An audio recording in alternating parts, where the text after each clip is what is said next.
welcome to our podcast, The Ups and Downs of a Small Business Owner, where we hope to show you exactly what it's like to grow a business. So today we're here with Sue Michaels, teacher, coach, company director, sounds good, photographer, gardener, and my favourite, networker extraordinaire. Indeedy. Hello.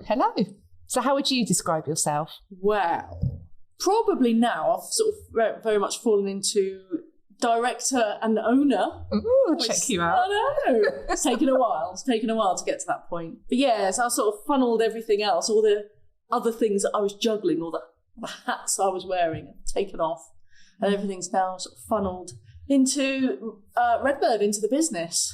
So, yeah, which is probably good. I'm sure my accountant would be happy with that. Maybe. So, what made you start and how did you start? Well, okay, so I was a teacher forever, and that was all I did really from when I left school. I took a year out before I did my degree, and then straight after my degree I taught. I think I was teaching for like 20 odd years, and I would say odd, they were quite odd years, but you know what I mean. I'd gone quite a long way up the ladder, and always did say to people, deputy head's a thankless role, you know, it's a really hard role, and that was exactly where I was heading to. That was the next clear step. So obviously I took a year out and went travelling for a year just to put off the inevitable. And then when I came back, I diverted, I suppose. I did different things. Because you didn't want to move away from teaching? Is that why you were reluctant? Yeah, I sort of thought that's the only thing I could do, really. I suppose it was safe, it was salaried, you know, all those things that make it attractive. Anyway, I did a bit of supply teaching in some really rough areas compared to the schools I'd been in previously, which were nice, affluent, middle-class schools. Yeah. Thought I knew everything. Then went to teach in the middle of Brighton, one of the poorest areas in Europe, never mind England. Yeah. What an eye-opener that was. From the sublime to the ridiculous, I then went to work in a private school in Italy, teaching very rich Italian children to speak English. When I came back, everything had really shifted. So I was out of the picture for about 2, 3, 4 years, really. And everything just went crazy in education. It wasn't really about the children anymore, as much as I wanted it to be. It was all about targets and assessment and numbers and jumping through hoops for Ofsted. Okay. Everything just seemed to be so far from what I really wanted. I guess, though, it was you coming back with fresh eyes. It was probably there absolutely. To a certain extent, but you could just kind of see it a bit clearer. Sure. Yeah, absolutely. Yeah. That's it. And, you know, that fresh eyes is really important for sort of what we're doing now. I just got really stressed, and it was really horrible. I felt ill all the time. And so I knew something had to give. And I don't know why or how, but coaching seemed to be everywhere. And I saw it in magazines, you know, have you thought about coaching? What about getting a coach? And I was like, bloody hell, this is weird, you know, it was all in my face. So I went for a freebie weekend in London, and it was a massive wrench. I remember, because I was so low and feeling rubbish. I remember going the first day, it was free, you know, whatever. I'd gone to London on my own, which was a massive thing, felt like a massive thing. I did the first day, and I remember thinking, if I go back the second day, this is going to, I love this so much, I'm going to have to change everything. Everything's going to have to change. And I don't think I slept very much, because it felt like a really big deal. Yeah. And I did. And I signed up there and then on the second day, or the next couple of days later. And that was it. I trained to be a coach, and suddenly everything was really positive, relaxed and calm, and like, I really could do with some of this compared to, you know, I was still teaching a couple of days a week. Anyway, so I slowly cut the apron strings of teaching, and that's when I was coaching, doing pet photography, you know, lying on my tummy at dog shows, you know, that sort of thing. Did a bit of gardening. I had a radio show. I was coaching. So why were you doing all of that? Because you weren't sure which direction you were going in? Or? Yeah. I knew that I needed to leave teaching. Obviously, I've been, you know, I was in sort of management level. There was quite a big hole to fill financially. Yeah. So I thought all the things that I could do. Okay. So basically threw all the balls up in the air and see which one was Okay. better. So just keep all the options open and see Correct. which one took off. Knowing that one of them was going to be the one. At the same time, and the tutoring started to take off a little bit, I was adamant I wasn't going to do it. I was adamant I was going to do anything but work with children again. But actually that wasn't the problem at all. It wasn't that I hated children. I didn't never want to see a child again. It wasn't that at all. It was the system. So actually I really liked doing the tutoring and putting some of the coaching elements in it as well. Okay. Suddenly, so you kind of fell back in love with teaching. Yeah, and it was pure teaching, and without all the stuff that was bogging it all down. The targets I and the bureaucracy. For sure. Did more and more tutoring. I was coaching a bit, and then all the other things sort of fell away as I was full. I started full with tutoring, and that's when, through networking, actually, that's when I came to the sort of realisation that I needed to do something. I was full. And so this was the thing that was flying? Yeah. This was the thing that was kind of emerging out of all of your other things? That's right. This was the thing that people needed, people wanted. I could do it quite easily, fall back on all my teaching career. And that's the one I went with.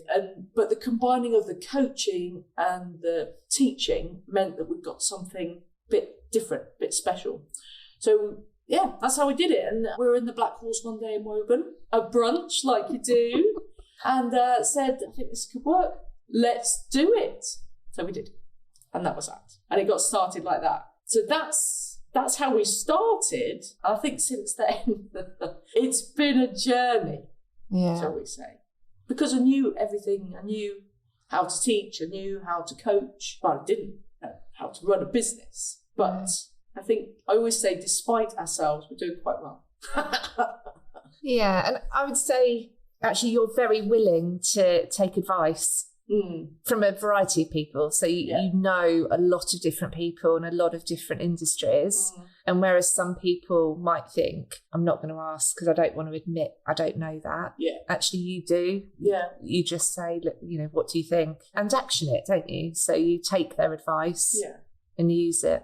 When I was teaching as well, I remember always saying, I don't normally come up with the good ideas, but when I see a good idea, I recognise it and I'll go with it. It's not necessarily my idea. And I suppose that's what you're saying, isn't it? You listen to what other people have done. That was magical. That first networking group I was in, the first time I'd ever networked, I was terrified. I remember being terrified. In fact, I was doing my NLP practitioner assessment. There was two things I wanted to do. One is to get rid of my spider phobia, which I did. And one was to be able to stand in front of a room of established business women without feeling like a fraud or a child. I really worked on that. So when I went, extraordinary though, because when I kind of met you fairly early on networking, and I would never have guessed that.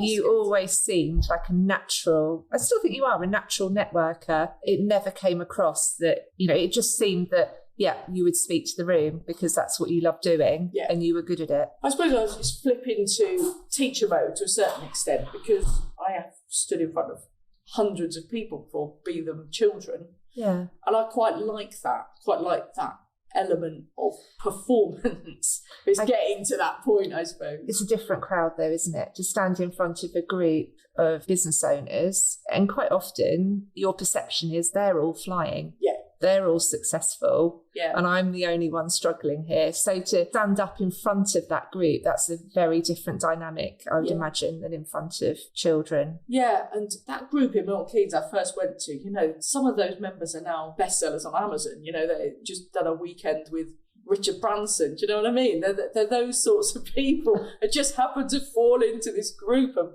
amazing people who were just taking off and everything was so supportive and exciting. I think it was just great. Yeah.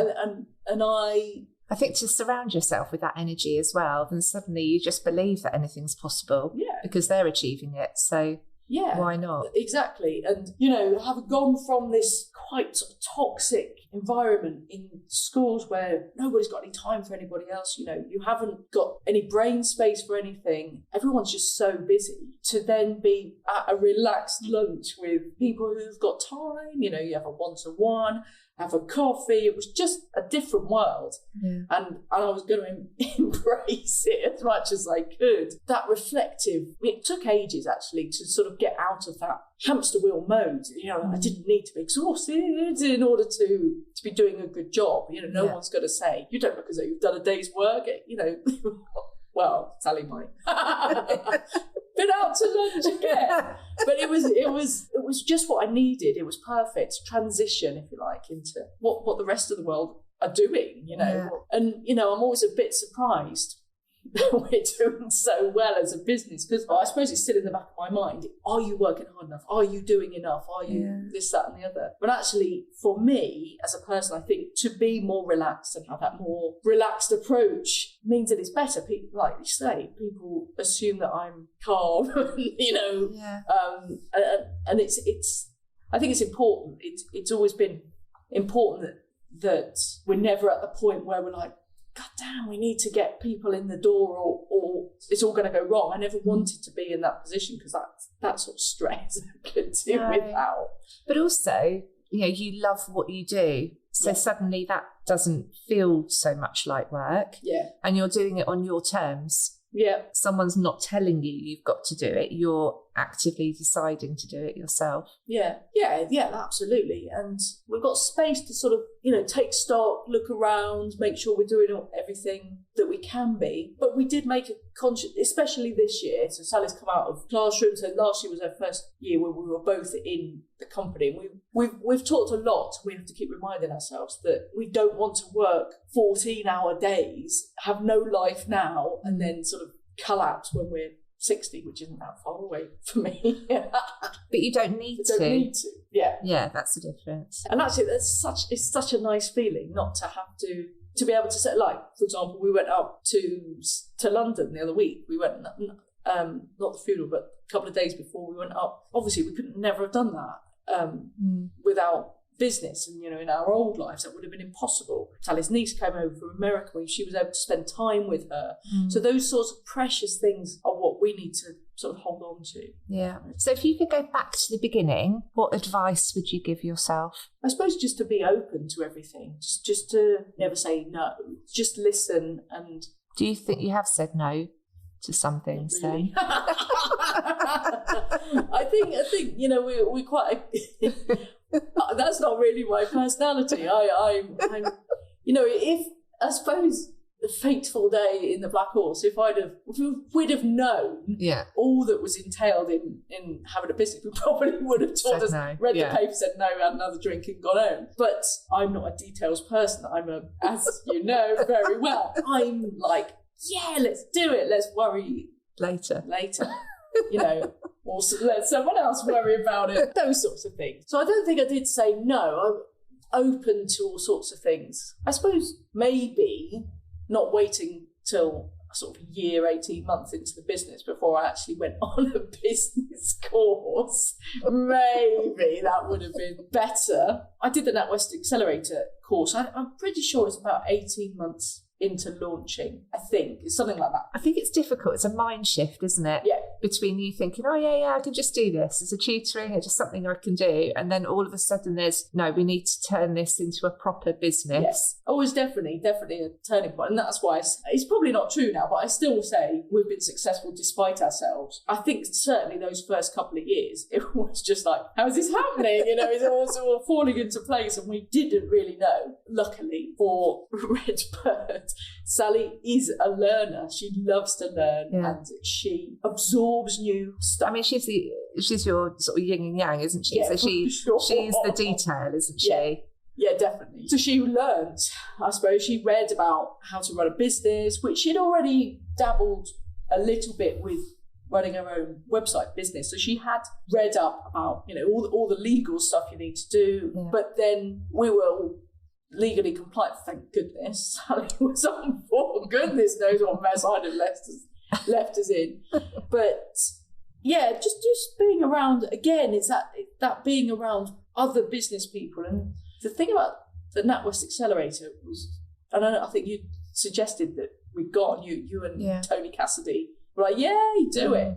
And actually just being around people who were like, we're we made $1 million or whatever it was, I don't know, that those sorts of people, it just made it sound like this isn't something we're just dabbling with. We could really do something here. And if these people can do it, then we can do it. And those sort of conversations, literally, for me, yes, there was the coaching, yes, there was the workshops, but for me, it was actually just talking, those conversations while you're waiting to have your tea, sitting on the sofa, time to just talk. And for me, that gave me the confidence that, yes, we're now thinking a bit more business-like, and this is a business.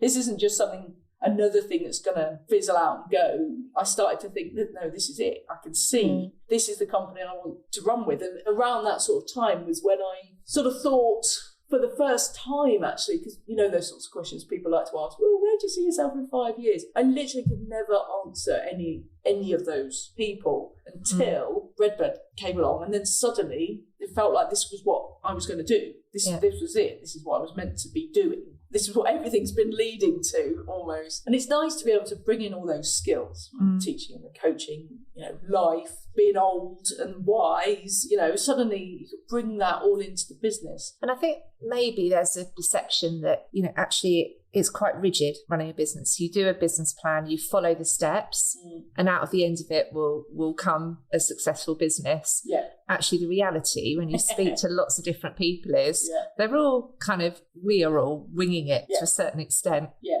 Because you don't know what will work, and actually what will work for you won't work for someone else. But it's almost as if you get that freedom to think, actually, let's just try that. There isn't a set solution to this. Let's just think above the problem and think about all the different solutions there could be, rather than having to follow a prescribed path. Well, definitely. I mean, we were 2 years in when the pandemic hit. And so we pivoted then, for want of a better word, it makes me think of Friends, but we were able to stand back. This is helpful that we are not reliant on products. It's a different ball game, isn't it? Someone got a garage full of stock, suddenly you can't make these sorts of decisions. But when it's about us and people, and we started to do a lot of online work, which is now taken off in the business, but I didn't see us going. You still have to be receptive to that, don't you? So at some point you stood back and thought, actually, this model isn't going to work in a pandemic. What else can we do? That's right. And I think being fluid like that, as I say, because we can, it doesn't take a huge amount of money. We haven't got a huge amount of stock or anything like that we're sort of tied into. We can step back and make those decisions. And I think that's really important every so often anyway. And you're really helpful with our meetings. Let's take a step back. What's working, what isn't working? What are we emotionally attached to, and what's best for the business, and having those sorts of conversations regularly, I think is really healthy for the business. And I think if you've just got your head down, you're just going forward with your blinkers on, I think that could be disastrous. It could, I think that's the exciting part, isn't it? That, you have to allow yourself that space to think, but also actually this is entirely in your hands. Whatever the future of the business is, you can mould to whatever you want it to be, and equally be responsive to changes in demand or the economy or other issues, global issues that are happening, which is what you did. There's something quite exciting, I think, about that. Literally, the world is our oyster. It's just, for me, I think I still got a little way to go, believing that we could do anything, or I can do anything. That's still very much a work in progress. I am from, yes, I can do anything, to, let's just stay at home today, and anything in between. I suppose that's the trials and tribulations, isn't it? If you can get yourself in a place where you think you can do anything, then suddenly anything is possible. That is exciting. So what's been your biggest lesson to date? I suppose to let people in, to get out of your own head. You do that. You do, like I was just saying, sometimes you're like, it's a bit overwhelming. Let's just stay over in this corner. But actually getting out, talking to people, for me, personally, I swing between being an introvert and an extrovert, but sometimes that's what's necessary, is the networking. Even if I just have to have a little quiet space afterwards, actually, it is being around people because everyone's so supportive. Actually, and you know that I've just been doing some doing a well-being program that I'm putting together at the moment, and that quote that says, you know, you are the sum of the 5 people you spend the most time with. I'm sure I'm misquoting that, but get the idea. Sometimes you just got to put yourself in that situation where you're surrounded by really supportive, positive, who might be able to give advice, or they might be able to, you know, say, come on, you've got this, you know, look at what you've achieved. Sometimes that's what you need. To pick yourself up again and go. So I think my biggest lesson is, you know, get those people around you, because there's no good being surrounded by people who go, well, that sounds really hard. That sounds a bit difficult. That's the last thing you need. Yes. To actually step into an environment where people are going, oh my God, that's fantastic, or well done. Who turn that narrative around. For me, that's so important. If that's a lesson. Yeah, I agree. So I've definitely had that with David. Like, it's a seesaw thing for us. Yeah. You know, I think to have that business partner, to do it on your own is really hard, really tough, I think. Yeah. But if you've even just got that one person, I know, like, you're talking about 5, but even that one person. Yeah, but you don't like lots of I don't. No, that's true. That's true. Just that one person to allow yourself to have that bad day. So actually, I'm not sure. I've lost myself for it momentarily, and for that other person to go, no, come on, let's keep our eyes on what we're doing. You're doing really well. Let's keep going. Yeah, that's right. And that reflection on, look where you've come from, you know, that's a coachy thing. But sometimes you forget when it's yourself. Yeah. But, you know, look what you've achieved. Let's look back at, you know, even if you look back at the numbers a year ago, as you know, I'm not a numbers person, but it's nice. It's just another way of saying, look what we were doing this time last year. You do light up. You zone out of the other bits, so I'm fully aware of that. But... Yeah. But, you know, that comparison is everything. That's what I want to hear. You know, I'm happy just to keep working and for you to worry about the numbers for us on our behalf. But that's why it works. That's why we work, because Sally will look at the numbers and the details, and I'll just keep going, telling everybody like who. But also it frees you to do the bits that you're great at, which is better for everyone, isn't it? Yeah, that's what you need, isn't it? So are you happy with the business right now? Yeah, I think so. I'm happy. I'm always happy. I'm always happy if we're moving forward, which I think we are. I think we're doing the right things at the moment. I've got a vision for how I would like to expand the business. Sometimes it's frustrating that takes longer because I'm a little bit impatient, because I want everything to be amazing now. Yeah. But I think, you know, talking about lessons learned, I suppose that's another thing, is you can't have everything straight away.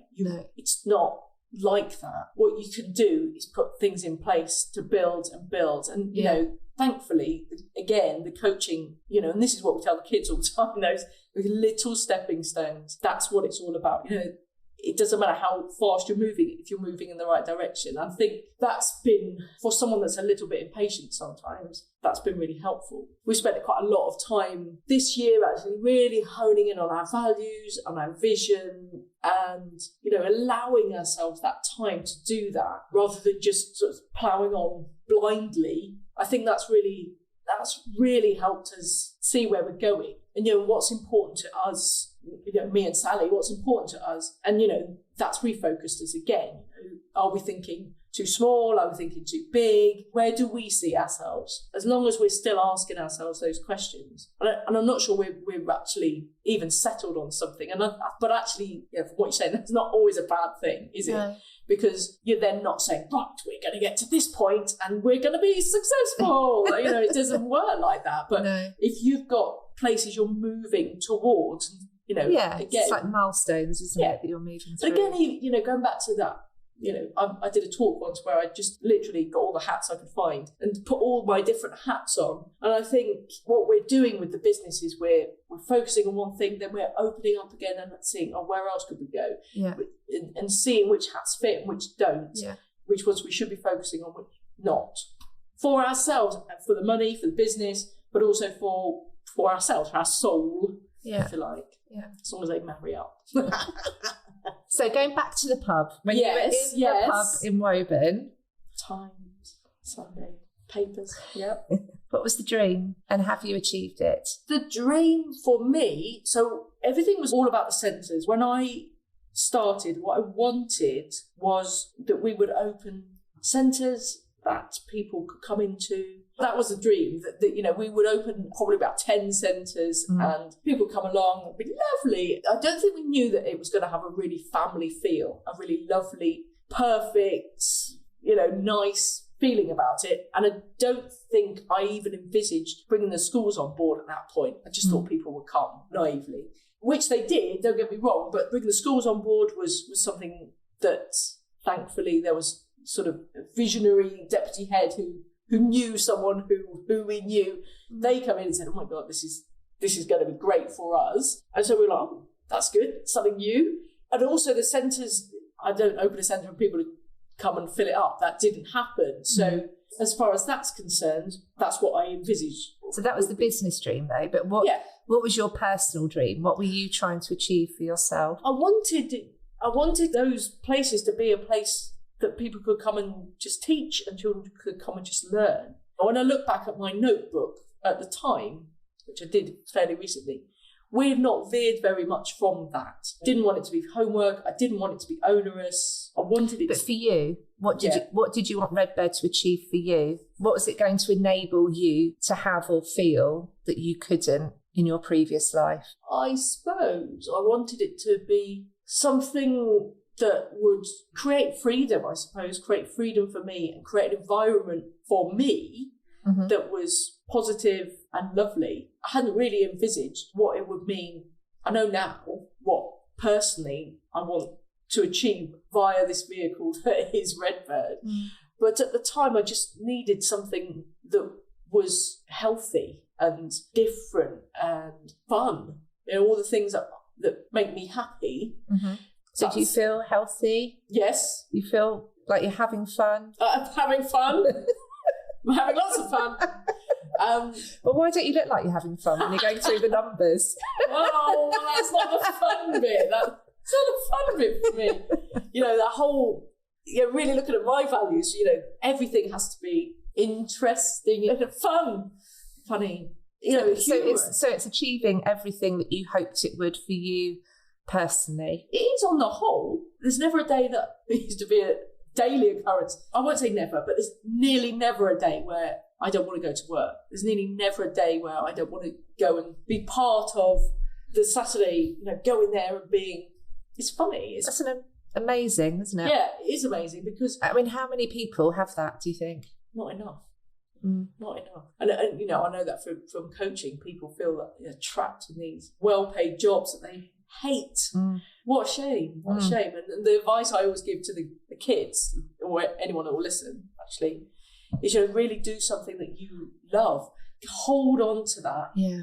Whether it's something you like doing or whether it's your values. Yeah. If it doesn't have those, however attractive it might look financially, it's not worth it. No. That's something you kind of learn, isn't it, I guess, as you get older. Yeah. But it never feels like work. That's the difference, isn't it? That's the thing. That's the thing. It doesn't. And, you know, I did video after video yesterday because it was video day. And so I just sat there and did it. Just sat in front of the computer. And it was so lovely. I took the dog for a walk, you know, had a little nap, you know, came back, did some coaching. It's so... I love it. I love my naps.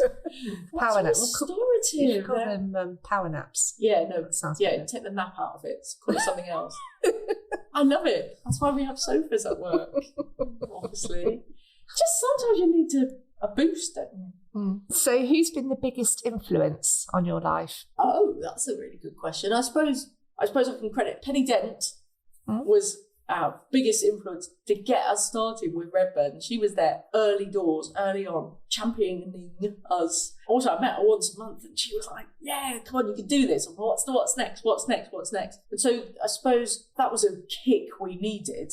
And she could see something in what we were doing and me, I suppose. That you couldn't see yourself? Yeah, I suppose. Yeah. And was there pushing. And then there's been various people like yourself keeping us going along that journey. Jackie, Mackay, you know, people who have kept us going along that journey. People ask this question regularly. Often I fall into religious leaders, which is odd because I'm not religious. Okay. But when I think of people who I aspire to be like, they're people like Desmond Tutu and Gandhi and more recently... So what is it about them? Yeah, I was going to say more recently the Queen, you know. Yeah. So if at the end of my life, however long or short it might be, to quote Her Majesty, I want people to say, you know, I don't know, I think about other people, that I'm thoughtful, that I'm funny. Those sorts of things are important to me, and I want that to be my legacy, really, that, you know,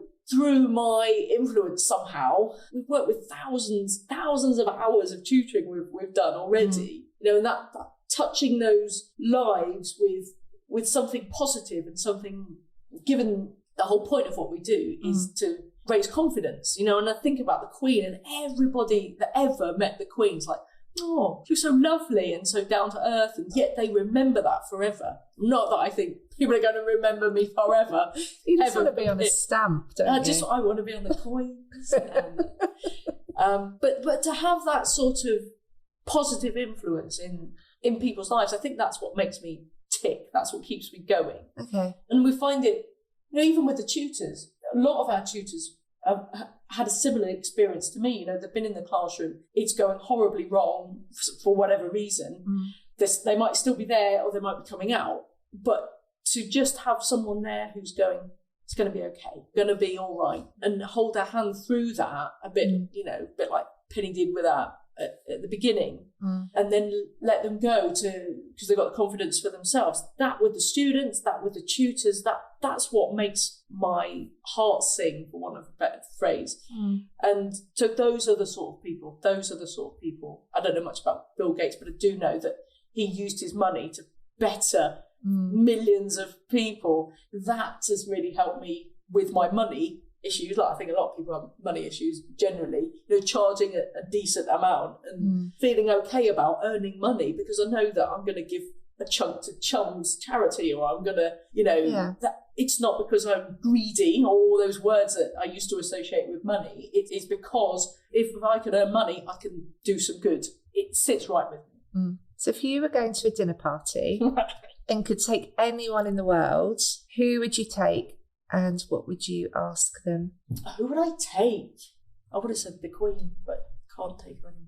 I think you could assume that she was alive. Otherwise it wouldn't be much of a conversation. Maybe a bit much. Yeah. I don't know, actually. I don't know who I would take. Anyone that you'd love to have a conversation with? Oh, yeah. Well, okay, Richard Attenborough. Okay. No, not Richard Attenborough. David Attenborough. Richard Attenborough's dead as well. And I just have to ask him about Jurassic Park. David Attenborough, he was fascinating. Look, things he's seen and done. Yeah. And you know, the fact that he was a BBC producer, I mean, that's nuts. He's done a load of different stuff, but the things he's seen, God, there's not many people that have done what he's done. No. He knows everything, doesn't he? He knows everything, and he's such a nice guy. Yeah, he just seems like a natural, unassuming chap. You can't believe that his luck. Yes, that all this has happened, because he just does what he loves. Yeah, you can tell that he loves animals and the environment. So you know, you kind of feel that he's doing it just for the love of it. It feels like that, doesn't it? Yeah. And people often say they can hear the passion in my voice. It's just about him and what he loves. And that's kind of a common theme then, isn't it? Yeah. You know, actually, if you do what you love, it just shines through in every part of your life and whoever you talk to. It gives a new enthusiasm, doesn't it? You know, it's taken a while for me to realise what that is. You know, grand old age of 50, 4 or 5 years ago now, it's taken this long for me to realise this is it. And I don't even think about it. When people say, God, you talk with such passion, I'm just talking. I'm just being me. And that's really lovely and refreshing, that I'm not trying to be somebody else. It's just me. But it is contagious, isn't it? If you speak to anyone, even if it's something that you don't know anything about or you're not vaguely interested in, there's something to be said of someone else's passion for their subject, isn't there? It can't help but draw you in. I think that's true. It's hypnotising, isn't it? But that authenticity, that genuine love for something, I think is pretty special. Yeah. And the fact that I'm in this privileged position, I really do feel, when people say, I remember Radio 1 DJs, some of them saying, I just love it. And someone pays me to do it. How exciting. Yes. And that's how I feel, really. It's just exciting. So what's the most interesting thing about you that I don't know? You know quite a lot about me, Katherine. I am a grade 8 trumpeter. And I have been since I was 16. Gosh, that's early. Yeah, so... How old were you when you started doing that then? 9, when I first picked up a trumpet. Quick, isn't it, to get through the grades? Yeah. I didn't start... I remember we started on grade 3. I didn't even know there was grade 1 and 2.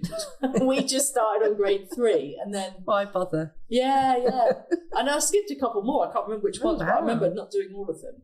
Yeah. So that... Yes. And that took me all around the world, which sort of helped with travelling. Been to Antarctica. Do you know that? No. But playing the trumpet? No, it was a bit chilly for that.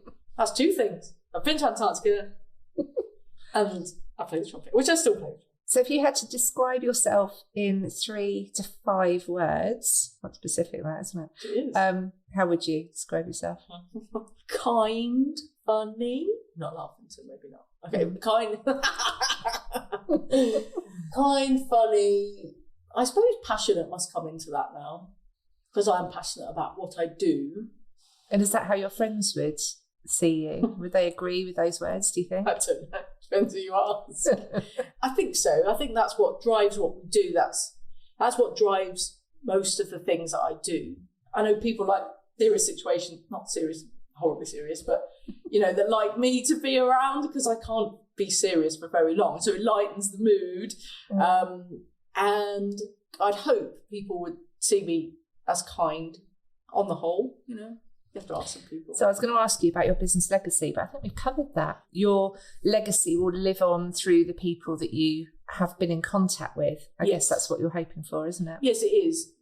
That whatever happens in the future, that small touch of their lives, even though, and this is the thing with coaching especially, and teaching to a certain extent, people don't realise what would have happened if you hadn't been there. You can't. No. It's impossible. No. And sometimes people don't realise that it was your intervention that put them down a path. Quite often, though, you do hear, don't you? Like, it was because that teacher at school, they believed in me. Yeah. Or they fostered a love through their enthusiasm and passion. Yeah. A love for maths that I didn't before, but they were just so passionate about it that actually I loved it then as well. Yeah, definitely. And sometimes people recognise it, sometimes they don't, because it's just part and parcel then of them and what they do. But I don't need to have that. It's nice when people say, oh yeah, thanks, that's really helped with this.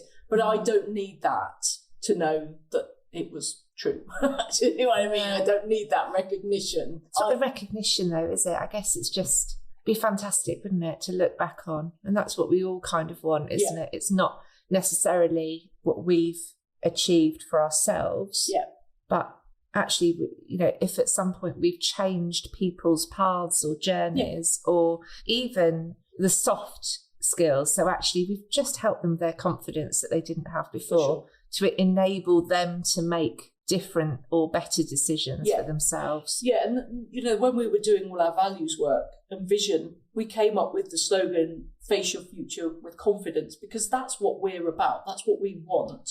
Yes, it might be short term to get your GCSEs or whatever level you need to. That's not the driver, actually. The driver is that they have more confidence in themselves, therefore they will achieve as close to the best version of themselves as they will. They'll bring that to the table. Yeah. So therefore, when they do their GCSEs, they're feeling good about themselves, feeling good about the subject. Yeah.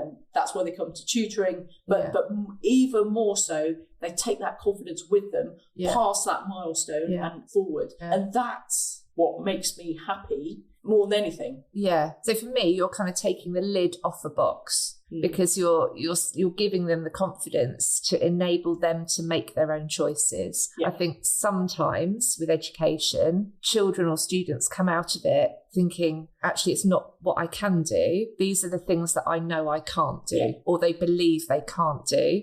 And that then forces them down a particular direction, doesn't it? There's plenty of things that I would do if I was education secretary, which could happen. You never know. There's get through them quite quickly. I think there were 5 last year.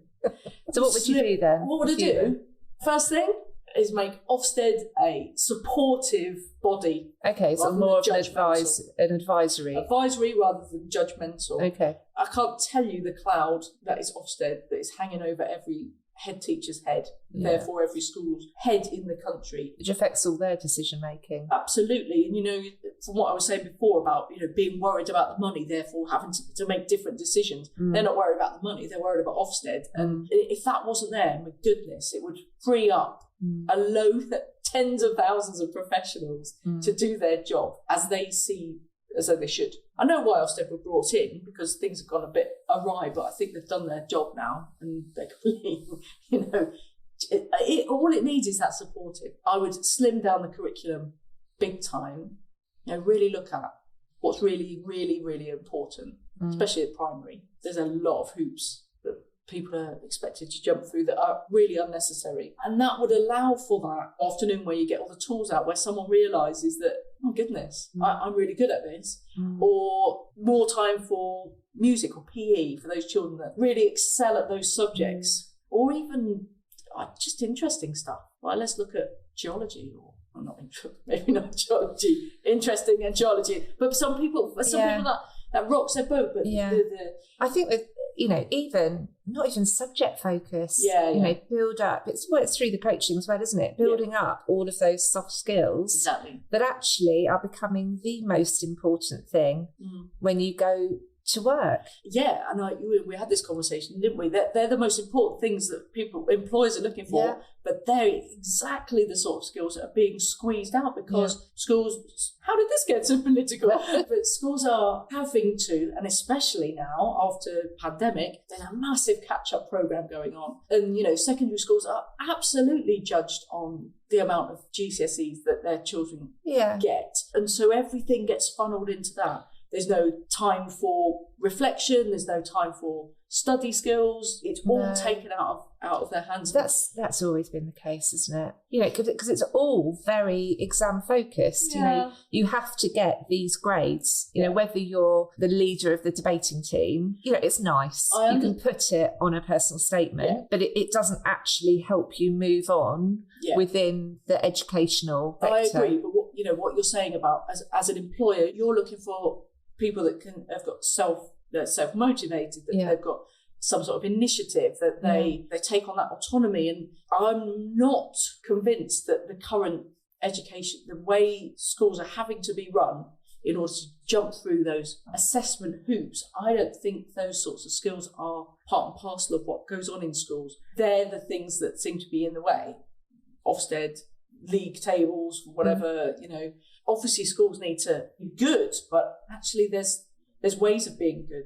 There's a brilliant school in Leeds who I'd like to visit, who have taken a sort of sink school in Leeds, very poor result, high levels of disadvantaged pupils, and they've absolutely turned it around through nurturing these children rather than hitting them with a stick, making them ready to learn. Exactly what we're trying to do actually at Red Bird, try to bat away any of those sort of things that are getting in the way, or I can't do this, or I hate this subject, or changing that narrative as much as we can in 90 minutes or whatever a week.